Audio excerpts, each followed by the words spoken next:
Okay. All right. So we are going to have a little discussion today. This discussion is going to entail a couple of things. One thing, I want to talk about transatlantic slave trade. I also want to talk about the history of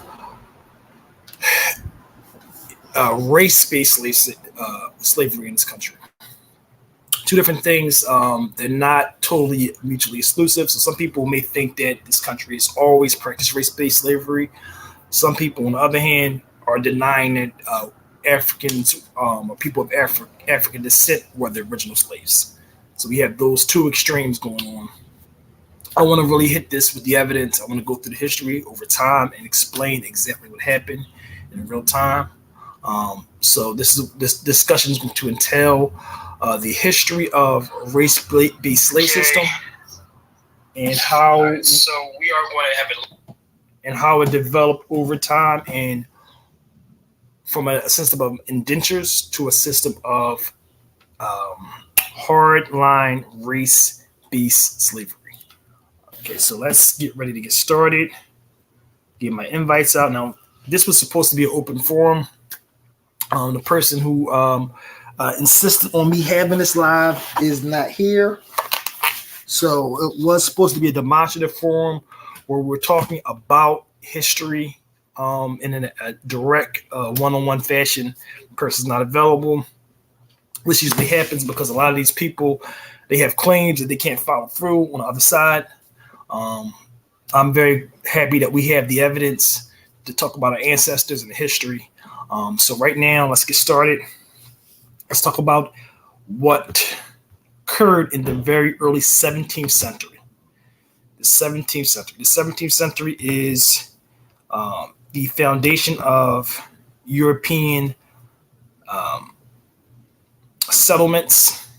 So you have some commercial settlements before then, but we don't have any significant settlements before 1620, right? 1620 is a significant date. So you have the Plymouth Company that existed before that. We also have another company called the London Company that existed in Virginia and in parts of the South.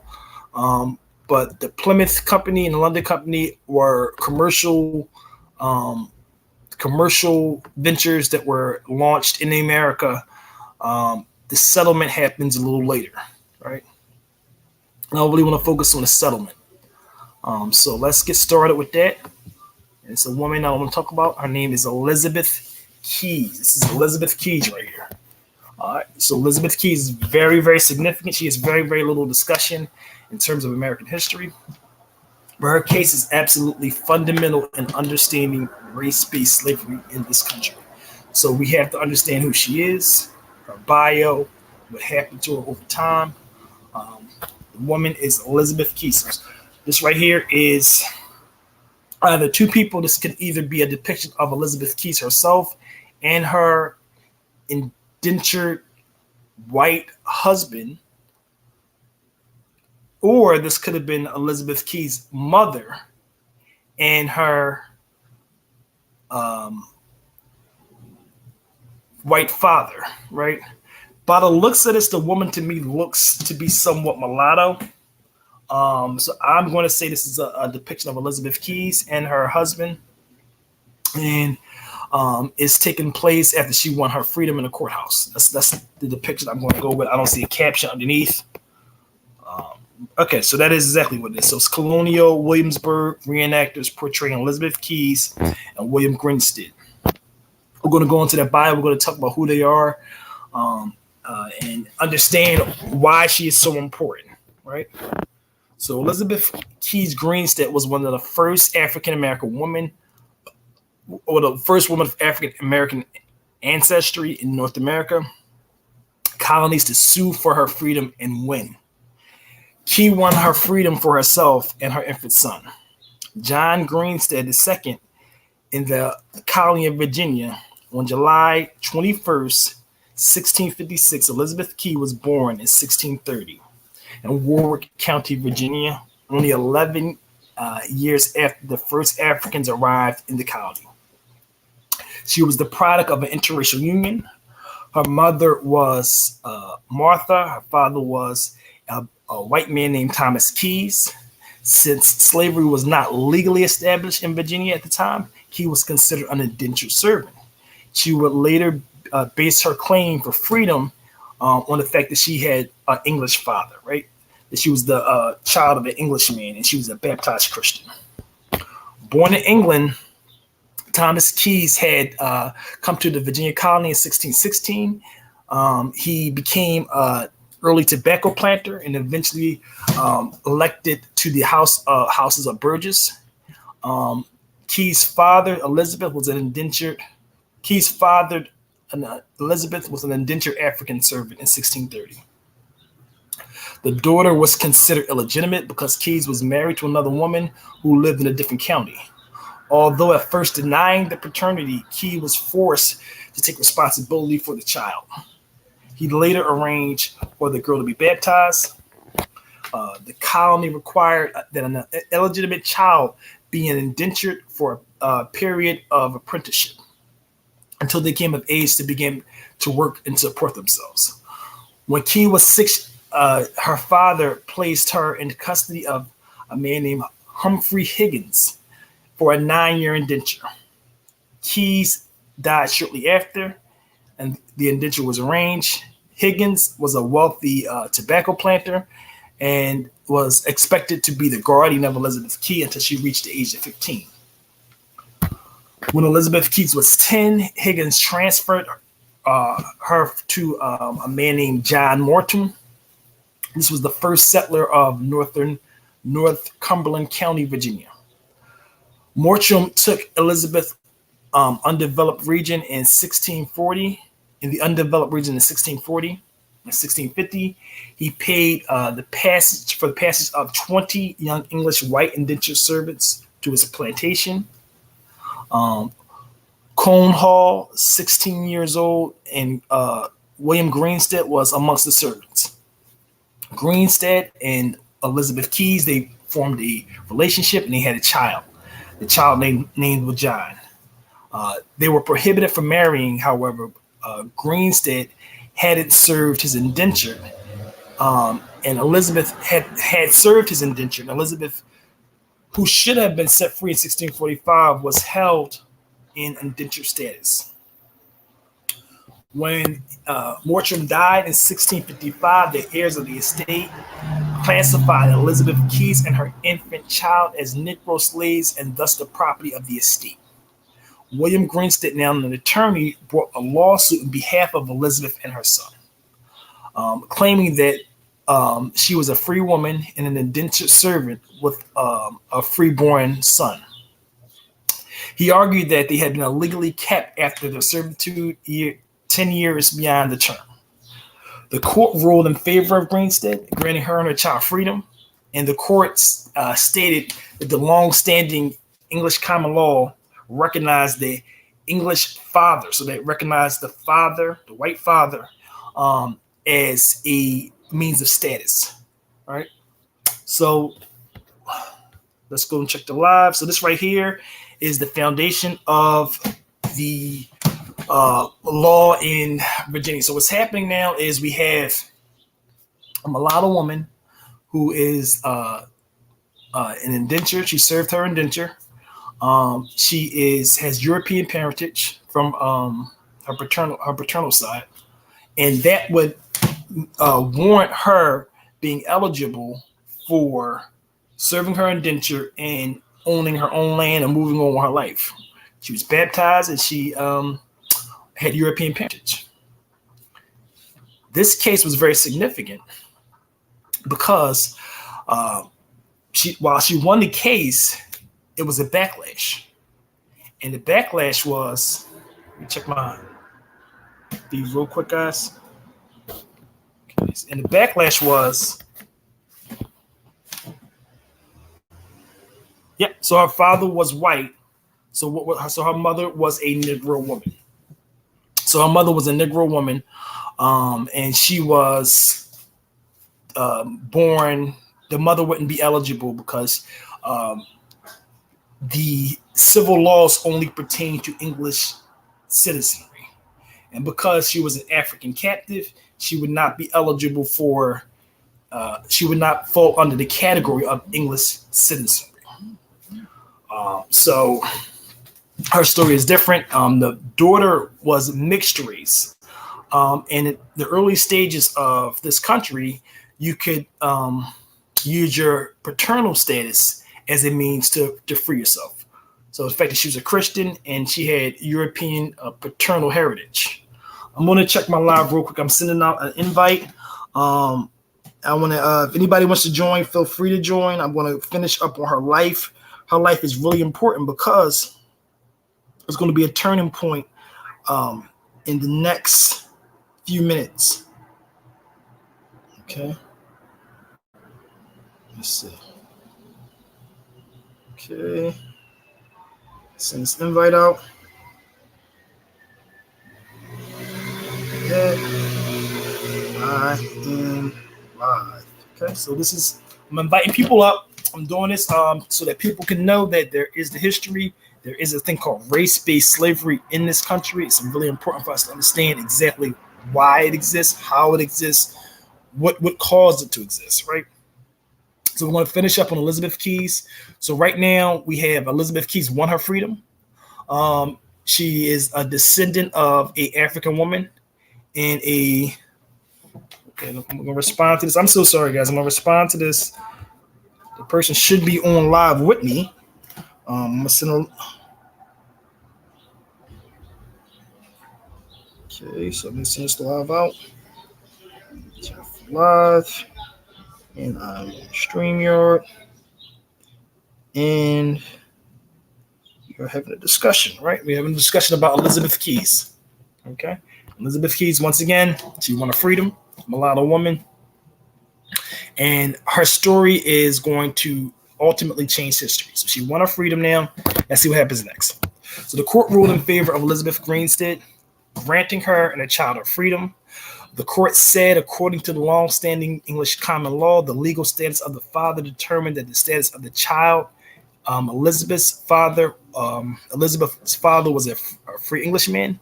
It also influenced the precedent and set in other cases, and also said that Christians could not be enslaved. So remember, she's baptized and she has a European parentage, so she's not eligible for slavery. The court decision was upheld by the Virginia House of Burgesses, which appointed a special committee to investigate the matter. In 1656, Greenstead and Key legally married and had a second son. Before he died in 1661, Elizabeth Greenstead would remarry a widower named John Partus. Upon his death, she and her son, John William Greenstead II, inherited 500 acres of land. Elizabeth Greenstead, she died on January 20th, 1665. This very important part of this is it's a woman who inherited land, a black woman who inherited land in 1650s.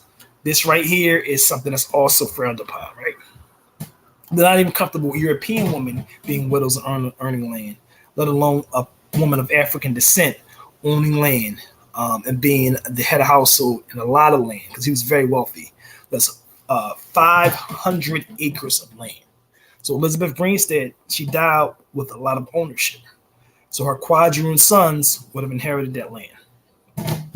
Ironically, Greenstead's case prompted the Virginia Assembly to codify laws regarding racial slavery in 1660. It declared it from that point forward, all blacks held in indentured servitude would be considered enslaved for life. The prohibition against enslaving Christians was also removed. In 1662, the Assembly upended long-standing English common law by declaring the legal status of a child followed its mother rather than its father. The legislation established a principle known as Partus, Sequtur, Venterm, which made slavery multi-generational by ensuring that any child born of a female slave, regardless of paternity, would be a slave for life unless explicitly declared free. So any child born of a Negro woman would be explicitly declared a slave. So they brought African women to the colony doesn't make sense.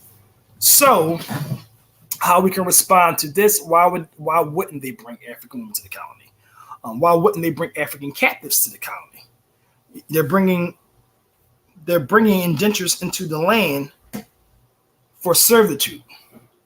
We have the documents. We're able to follow the trace.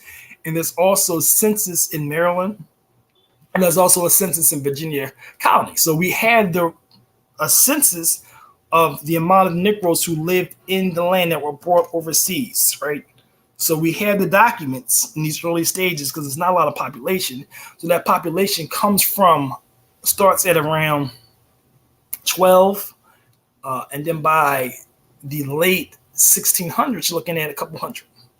So we're able to look at some of these old documents and see that population growth over time. Let me see if the person is here. We're going to invite them up. Okay. I'm going to send the link in the chat so anybody, you are free to join. Everybody can join. Everybody's welcome to join. Open discussion. And like I said, what we're discussing right now is we discussed a woman named Elizabeth Keys. Elizabeth Keys was a mulatto woman. She was born by an English father and an African mother. And because of her European parentage and her Christian baptism, she would be eligible for an indenture. But this changed, and let's talk about the law that changed all of this, right? So let's share my screen. This right here is very significant because this law changed the course of history. And this is the backlash to Elizabeth Keys winning her freedom in 1656. All right, so let's go through it right now. This right here is the law. Okay, this is it. Okay, this is Partus, Sequtur, Venterm. Okay, so this is a direct response to Elizabeth Keys winning her freedom, gaining 500 acres of land, right? And just ultimately kind of define the patriarch of white male rule. So nobody's comfortable with this, and there's a backlash, and therefore they overturn that ruling and change precedent and move forward with stating, yes, if you're born of European parentage, if it's paternal, we will not honor that. You are still to remain a slave. We're going to determine your status exclusively by your mother. This is a direct response. Let's hear how they phrased it. Okay. So whereas some doubts have arisen whether children got by Englishmen upon a Negro woman shall be slave or free, be it therefore enacted and declared by the present Grand Assembly that all children born in this country shall be held bond or free only according to the condition of their mother. And that's Partus, Sequtur, Venterm. And if any Christian shall commit fornication with a Negro man or woman, he or she so offending shall pay double the fines imposed by the former act. All right. So it's letting you see being a mixed race child is not going to get you your freedom as it had prior. Right. So that's not going to be an indicator for freedom. Let's share something else. This right here was a really good article. I'm going to share this right here as well. This is okay. I thought this was really good. Okay, I'm going to share this right now. Okay, this right here is sort of what I just read. It's a breakdown over time. It shows exactly what caused the change in this law. So let's share my screen. Okay.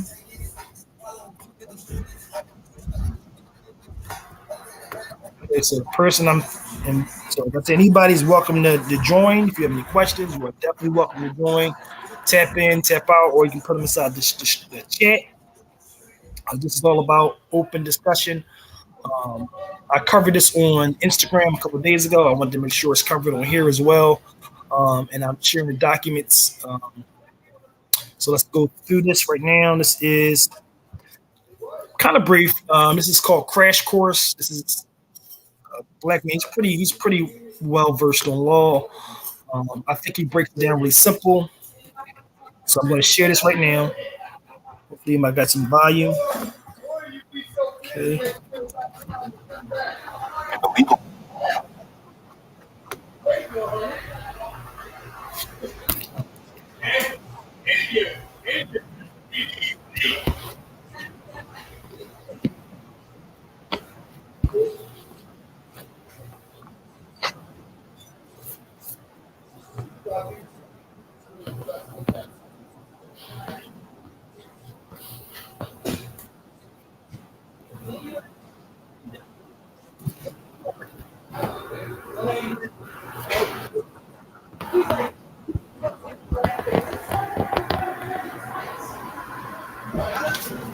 Okay, so I'm trying to get this screen large, guys. I guess I'm not going to be able to large.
Okay, she went in the gate. Come on.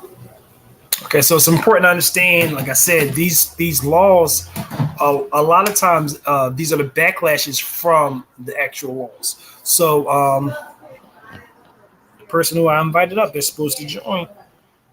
So this is supposed to be an open discussion. People keep backing out of these lives. But like I said, this right here is was the backlash to this law in place. So the backlash is that we have now white men very uncomfortable about black ownership in this country and figuring out what to do. Because at this time, when black people fulfill their indenture and they're Christian, they're going to be set free. Who guys, bear with me.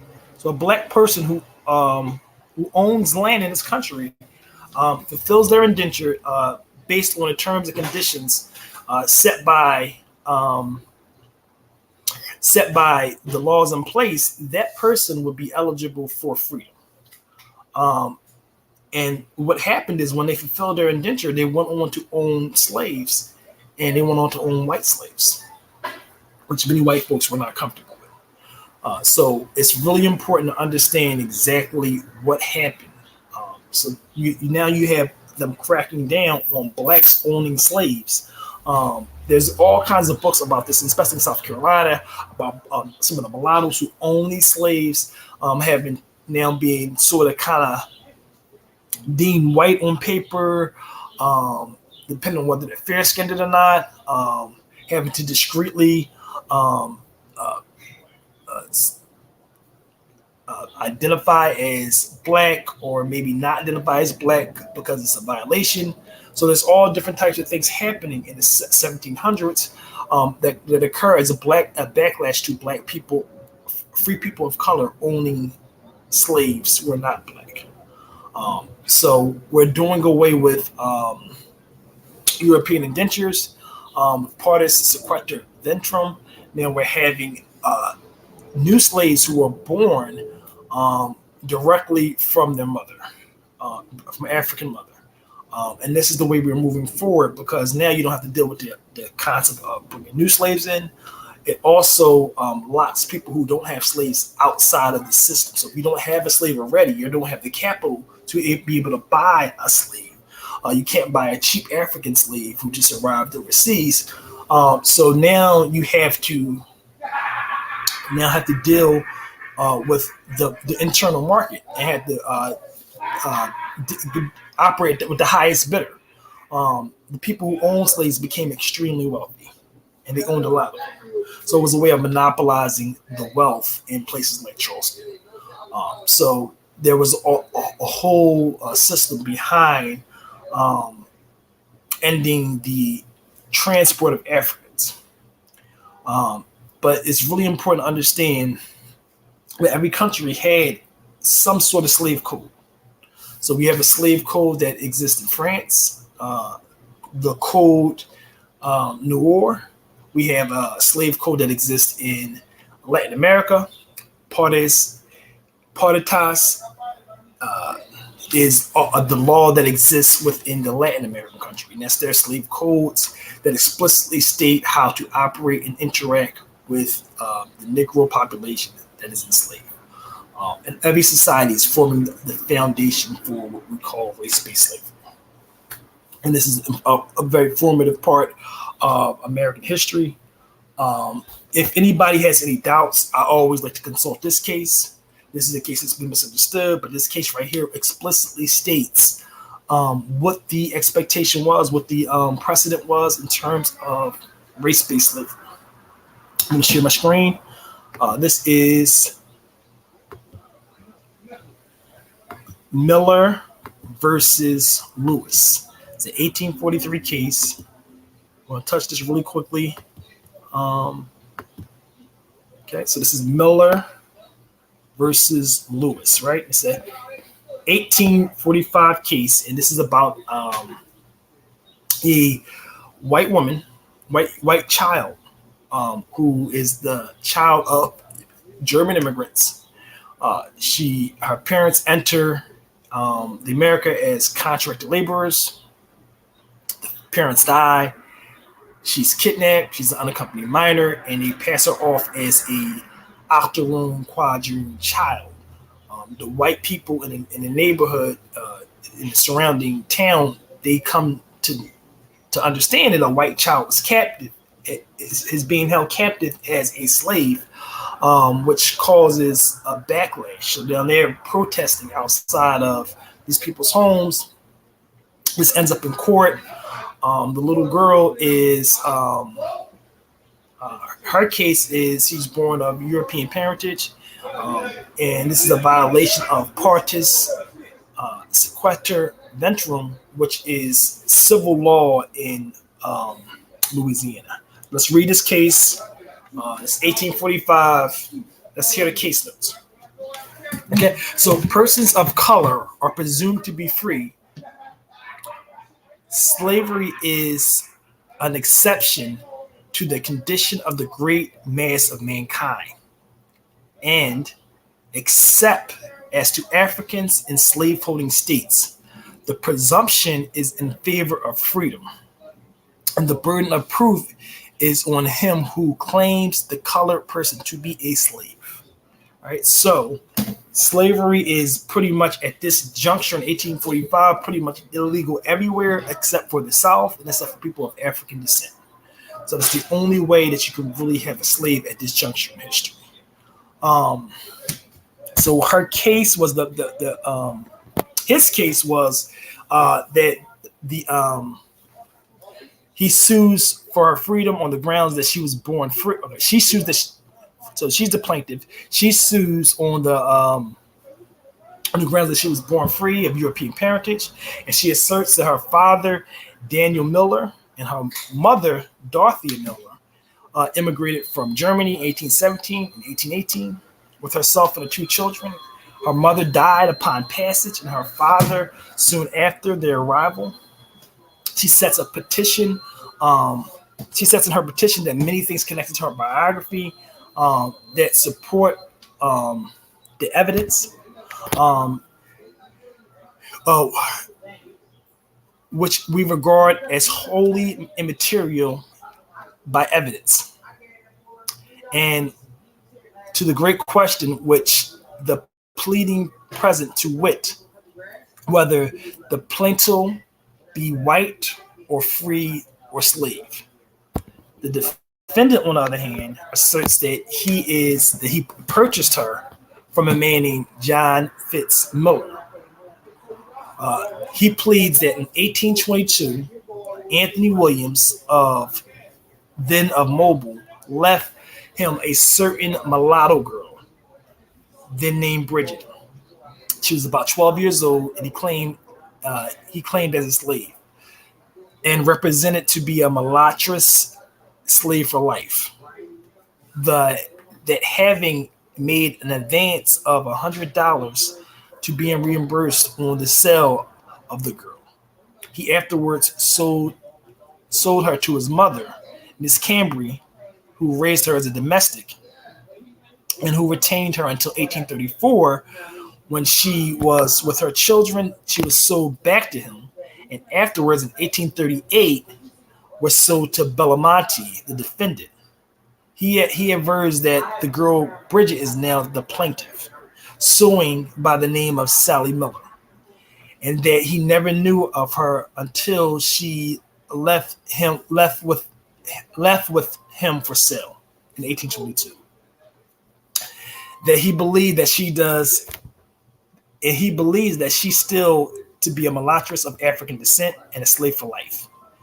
That is entirely ignorant of allegations and petition, and he sets forth that the matter touching his liability as the warrantor, which is not necessary to repeat. So he's saying that this is a mulatto girl who was raised as a domestic. She's lying about her name. She's lying about being a German immigrant. She's of African descent, which means that she meets the criteria to be a slave. And this right here lets you see the foundation. Partus, Sequtur, Venterm becomes civil law in Louisiana. It becomes civil law in Arkansas. It becomes civil law throughout the South. So all the places in the South at this point, in order to be a slave, you have to have African heritage. You have to be born of a black woman who has African heritage. That is the only condition in which you can be enslaved in the United States. The indentures had pretty much ended by that point, and they moved forward with a race-based slave system. So for all the people who had any questions about whether there was a race-based slave system in this country, we will always direct them to Miller versus Lewis. There's another book that people use regarding arguing that white people were the slaves. This book right here is pretty clear in debunking that claim. I'm going to share the book. It's called White Cargo. Here is White Cargo. So White Cargo is a book that focuses on European indentures from around 1620 to around 1775. So it's important to understand what White Cargo is referring to. One way you can understand a book is by reading its cover. So this book is by Don Jordan and Michael Walsh. It's called White Cargo, and let's look at the title. The title says The Forgotten History of Britain's White Slaves. So this is prior to 1776. It's prior to European, it's prior to the American, the formation of America as a state. So this is prior to statehood. This is prior to federalism. this is exclusively referring to colonies. So it's existing from 1776 and prior. And it's pretty explicit when you look at the chapters. The chapters also speak about they're very time sensitive, right? So they're referring to an earlier time when America still existed as a colony. And according to the 1717 Transportation Act of 1717, which most of the later Europeans that were sent through the penal system, we can clearly see that this existed prior to the formation of Americans in 1776. And we can look at the chapters, and the chapters specify the time sensitive, so to let you see the exact time that this occurs. So if you look at this one right here, this one chapter, chapter 4, talks about the Virginia Company. The Virginia Company existed in the 1600s. We can also refer to chapter 7, the people trade. So it says in 1630, almost 80,000 people left for England, Chesapeake, New England, and the Caribbean, most of them indentures, a ruthless trade that developed, which even small investors could make money. So that is the 1630s. Okay. We also have in the chapter 11, the ideal that Africans were Virginia's first slaves is revealed to be a myth. So we actually, during this time, we just covered Elizabeth Keys. And we understand that they were bringing a lot of European indentures over during that time. So they were not the first of the slaves. They existed. This country was initially utilizing indentured servants during this first chapter. Okay. All right. So chapter 14 is talking about Bacon's Rebellion, which ultimately changed everything in this country. So this talks about the planters' nightmare, a combined uprising of blacks, whites, and a true charismatic aristocrat turned an Indian war into a campaign against his own class and the English Grandees, swearing never again that the Grandees set out to divide the race. So, so they deliberately made sure that there was a fracture between people of African descent and European descent and Indians, and making sure that that splinter existed was key, because these people unified and they unified in a strong front against that power structure, and that solidarity caused a threat to America. So they didn't want that. Okay. In the last chapter, I'm going to go into having won their liberty in the War of Independence. Americans had no intention of allowing the country to serve as a penal colony. Britain had other plans, and an astonishing plot was born. So it ends in America. It does exist to some level in the Caribbean, but after 1776, Americans no longer want to see white slaves. So white slavery is for the most part outlawed in the U.S. We don't have any kind of indentured servants existing after 1776. So you're moving forward exclusively with a race-based system. In the spirit of the time, it changes. They move forward with African slaves. So if you look at chapter 17, chapter 18 as well, chapter 18 says in 1718, England subsided the convict trade, and America was deluged with British jailbirds. Paranoia grew, and the soaring crime rates and epidemics blamed on the convicts. Only employers were happy. A convict servant was half the price of an African slave. They wanted African slaves because they can keep the African slave for a whole entire lifetime. They didn't want the European slaves. And there was also skepticism about those convicts and crime being brought to this country. So they sort of wanted to do away with the what they called the Transportation Act of 1717.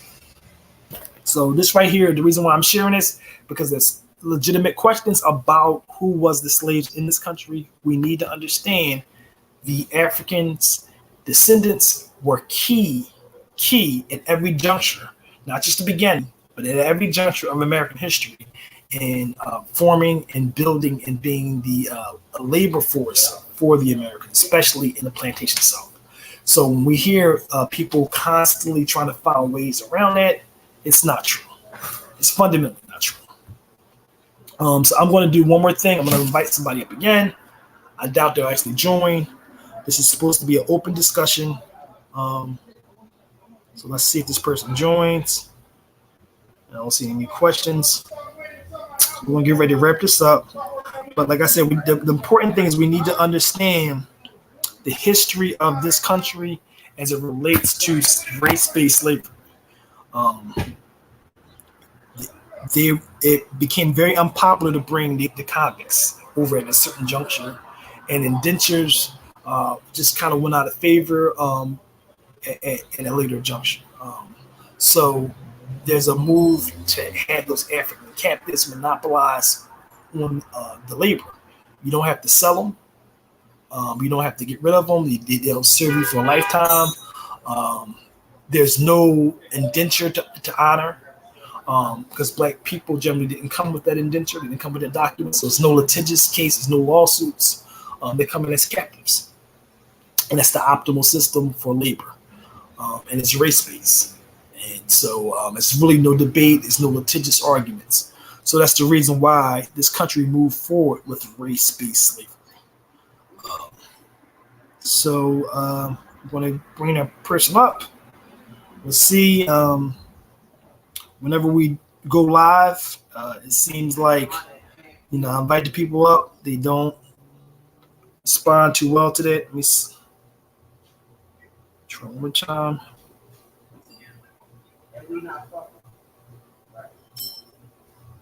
Okay. All right. And on that note, I'm going to share one more thing, and after that, we are going to move forward. This right here is also how it affected. So before Partus, Sequtur, Venterm, this is also something that exists in France. France had its own sort of a law that affected the way it moved forward and how it moved, forward with a race-based system. Every society in the Americas had a race-based system at some juncture. They didn't all start with the race-based system, but they all ended up with a race-based system, and that caused the demand for more Africans to be transported, and for the Africans to monopolize on the labor force. Let me show that right here. This is something called Code Noir, and this is the French. This is the French slave codes right here. So when you see this right here, I will go on through this later. I might do this later on Instagram, and I'll go through it and we'll translate this right here. And this right here, this goes through a 1724 law that pertains to how the Black populations are restricted, on how to deal with slaves. So this pertains to Haiti, and it also pertains to Louisiana. So I think I'll hit this later on tonight. And there's multiple documents. What I'm going to do is I'm going to translate these documents, and we're going to go through them in real time live. I'll do that on Instagram later on. So like I said, this right here is all about understanding who was the real labor force in this country. I will be joining. I think I might go live in about a half an hour on Instagram. All right, with this topic. Okay. All right. So on that note, everybody have a good night. Be safe. I'm going to be going live on Big Aboriginals Power page with the same topic later on tonight. We're going to keep hitting this over and over so we can understand the history and what caused this race-based slavery, understanding the transatlantic slave trade, understanding the stories that our ancestors went through, understanding our case for reparations. We're going to go through this extensively with the evidence. I promise these videos will get better and better as I understand the technology. But right now, I will get a translator, and we will go through this on Instagram. So stay tuned. If you follow my Instagram page, it's our Historic Foundation.